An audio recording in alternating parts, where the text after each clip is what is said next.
তো আমরা আজকে এমএস ওয়ার্ড এবং এক্সেল শিটে কোনো প্রকার থার্ড পার্টি সফটওয়্যার এর সাহায্য ছাড়া শুধুমাত্র এমএস ওয়ার্ড ব্যবহার করে বারকোড জেনারেট করব এবং ভিডিওর পরবর্তী অংশে দেখানো হবে যে কীভাবে শুধুমাত্র এক্সেল শিট ব্যবহার করেও আপনি বারকোড জেনারেট করতে পারবেন। তো পুরো প্রক্রিয়ায় চলে যাচ্ছি, আর কথা বাড়াচ্ছি না। তো প্রথমেই আমাদেরকে যেই কাজটা করতে হবে, আমাদেরকে বারকোড জেনারেট করার জন্য আমাদেরকে গুগল থেকে প্রথমে কিছু ফন্ট ডাউনলোড করে নিয়ে আসতে হবে। তো আমরা এখানে এসে গুগল এসে টাইপ করব ডিএ ফন্ট। তো ডিএ ফন্ট লিখে সার্চ করার পর এখানে দেখতে পাচ্ছেন যে এই দ্বিতীয় অংশটা ডিএ ফন্ট। তো আমরা ডিএ ফন্টে ক্লিক করব।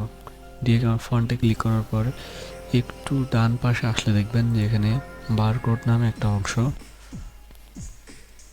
রয়েছে। তো এখানে বারকোডে এখানে অনেকগুলো বারকোডের ফন্ট রয়েছে।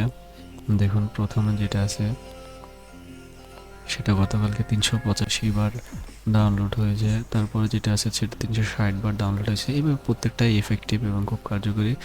আপনার যেটা ভালো লাগে, যে বারকোড পছন্দ সেটাই আপনি ডাউনলোড করে নিতে পারেন। আমাদের দেশে সাধারণত এই বারকোডটা বেশি দেখা যায়, তো এটা আপনার ইচ্ছা, আপনি চাইলে যে কোনো একটা ফন্ট এখান থেকে সিলেক্ট করে নিতে পারেন। তো ধরুন আমি প্রথম বারকোডটাই ডাউনলোড করে নিলাম। ডাউনলোড করার পরে আপনি সোজা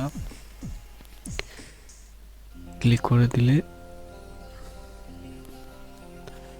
কম্পিউটার লোকেশনে নিয়ে আসবে। তো নিয়ে আসার পর এখানে দেখতে পারবেন যে বারকোড ফন্ট ডট টিটিএফ। তো এই বারকোড ফন্ট ডট টিটিএফ এখানে ক্লিক করব। এখানে ডাবল ক্লিক করার পর দুইটা অপশন উপর দেখতে পারবেন, একটা হচ্ছে প্রিন্ট আর একটা ইনস্টল। তো আমরা ইনস্টল বাটনে ক্লিক করব, ঠিক আছে। তো আমার এখানে দেখাচ্ছে barcode font is already install. এই জন্য আমি এটা আর রিপ্লেস করতে যাচ্ছি না। তো আপনাদেরকে, যেহেতু আপনাদের কম্পিউটার এটা আগে থেকে ইনস্টল করা থাকবে না, কিছু করতে হবে না, শুধু ইনস্টল বাটনে প্রেস করলেই হয়ে যাবে। প্রেস করে ওকে করে দিলে ডান চলে আসবে। তো এখানে আপনার কাজ শেষ হয়ে যাবে। বারকোড ফন্ট আপনার কম্পিউটারে এখন ইনস্টল হয়ে যাবে। তো এখন আমরা এমএস ওয়ার্ডে ফিরে আসলাম। এমএস ওয়ার্ডে ফিরে আসার পর আমরা এই যে ফন্টটা এখানে কপি করে নেই। বারকোডের যে হিন্ট, ইঙ্গিতপূর্ণ যে সংকেতটা এখানে রয়েছে সেটাকে আমরা সিলেক্ট অবস্থায় রাখবো। সিলেক্ট অবস্থায় রাখার পরে আমরা এই যে এখানে ফন্ট আছে, Ctrl+Shift+F প্রেস করলে চলে আসবে এটা। তো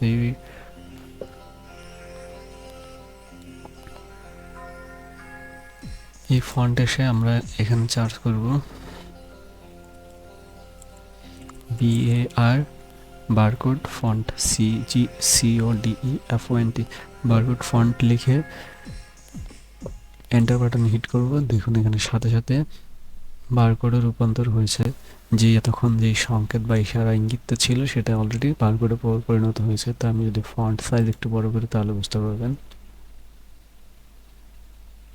দেখুন, অর্থাৎ আপনার এই লেখাটাই একটা বারকোডে পরিণত হয়েছে। এখন যে ম্যানুফ্যাকচারার, যে ইম্পোর্টার, সে সহজেই বুঝতে পারবে যে তার এইখানে কোন প্রোডাক্টটা আছে। তারপরে যদি আমি পরবর্তী বারকোডগুলো যদি জেনারেট করতে যাই, তাহলে সবগুলো আমি একসাথে সিলেক্ট করলাম। সিলেক্ট করার পর এখানে আবার আসবো। আবার এসে আমি এখানে টাইপ করব বারকোড BARCODE বারকোড লিখে, বারকোড ফন্ট লিখে এন্টার বাটনে হিট করে দিলাম। তাহলে দেখতে পাচ্ছেন সবগুলো বারকোডে পরিণত হয়েছে। এখন যদি আমি একটু ফন্ট সাইজ বড় করি তাহলে আরও ভালোভাবে বুঝতে পারবেন। ওকে, আমি 72-তে রাখলাম। এখন দেখতে পাচ্ছেন যে সবগুলো বারকোড এখানে জেনারেট করা হয়ে গেছে। তো এই ছিল এমএস ওয়ার্ডে কীভাবে বারকোড জেনারেট করতে হয় without any kind of third party software, third party apps.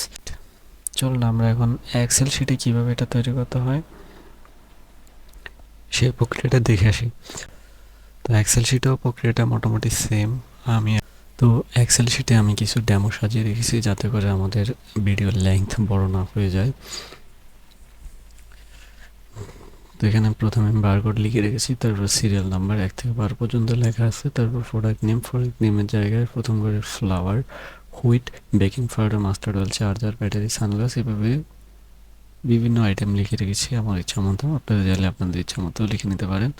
তারপর প্রোডাক্টটা সেম কাহিনী, এটা ইউএসএ থেকে ইম্পোর্ট করা এবং 2006-2023 অর্থাৎ জুন মাসের 2023 সালে এটা ইম্পোর্ট করা হয়েছে। আর এটার এক্সপায়ার্ড ডেট হচ্ছে ভ্যালিডিটি এক্সপায়ার্ড হবে 5/2024 অর্থাৎ মে 2024 এটার ভ্যালিডিটি এক্সপায়ার্ড হয়ে যাবে। এবং এটার ইউনিট প্রাইস হচ্ছে 125 টাকা। বাকিগুলো একই রকমভাবে এখানে লেখা আছে, আপনারা ভালোভাবে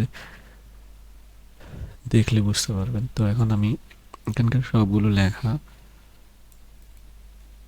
কপি করব, কপি করে এইখানে এসে কি করব, পেস্ট করে দিব। তবে এখানে আপনারা চেষ্টা করবেন যে এই স্পেশাল পেস্টের ঘরে গিয়ে ক্লিক করতে, এবং স্পেশাল পেস্টের ঘরে গিয়ে পেস্ট লিঙ্ক এই ঘরে ক্লিক করে দিবেন।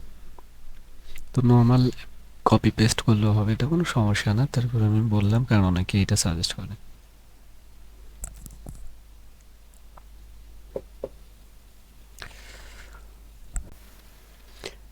এখন আমরা প্রথম ঘর সিলেক্ট করলাম। প্রথম ঘর সিলেক্ট করার পরে আমরা চলে যাব ফন্টের এখানে।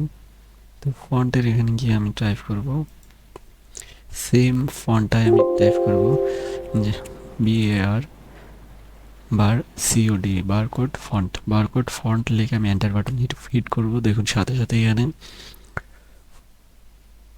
আমার যে বারকোডের যেই সংকেত বা সিগন্যাল ছিল সেই বারকোডের সিগন্যালটা অটোমেটিক্যালি একটা বারকোডে রূপান্তর হয়ে গেছে এক্সেল শিটে।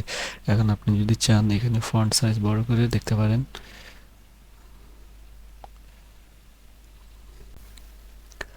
ফন্ট সাইজ এখানে বড় করে দেখতে পারেন। আশা করি আপনারা এগুলো দিয়ে নিজে নিজে প্র্যাকটিস করলে পারবেন, কারণ প্রক্রিয়াটা খুবই সহজ। যদি মনোযোগ সহকারে আমার এই ভিডিওটা দেখেন, অথবা আপনাদের মধ্যে যদি কোনো কনফিউশন, কোনো প্রশ্ন থাকে, কোনো বিষয় যদি আপনারা বুঝতে না পারেন, তাহলে কমেন্ট সেকশনে অবশ্যই জানাতে দ্বিধাবোধ করবেন না, এবং আমি সবাইকে উত্তর দেওয়ার চেষ্টা করব। তো তারপরে বাকি যেই বারকোডগুলো রয়েছে আমি সবগুলো একসাথে সিলেক্ট অবস্থায় রাখলাম। সিলেক্ট অবস্থায় রাখার পর আবারও ফন্টে যাব, এবং ফন্টের ঘরে গিয়ে আবার টাইপ করব barcode font, BARCODE barcode font লিখে এন্টার বাটন হিট করব। তাহলে সবগুলো বারকোডে রূপান্তর হয়ে যাবে। তারপর আমি এখান থেকে ফন্ট সাইজ একটু বড় করে দিচ্ছি, 36 রাখলাম। তাহলে দেখতে পাচ্ছেন যে সবগুলো বারকোডে রূপান্তর হয়ে গেছে। তো বারকোড জেনারেশন আসলে খুবই সহজ। এটার জন্য থার্ড পার্টি কোনো সফটওয়্যার ব্যবসায় সাহায্য নেওয়া লাগে না। চাইলে আপনি বারকোডে এক্সেল শিট এবং MS ওয়ার্ডের সাহায্যে এই কাজটা করতে পারেন।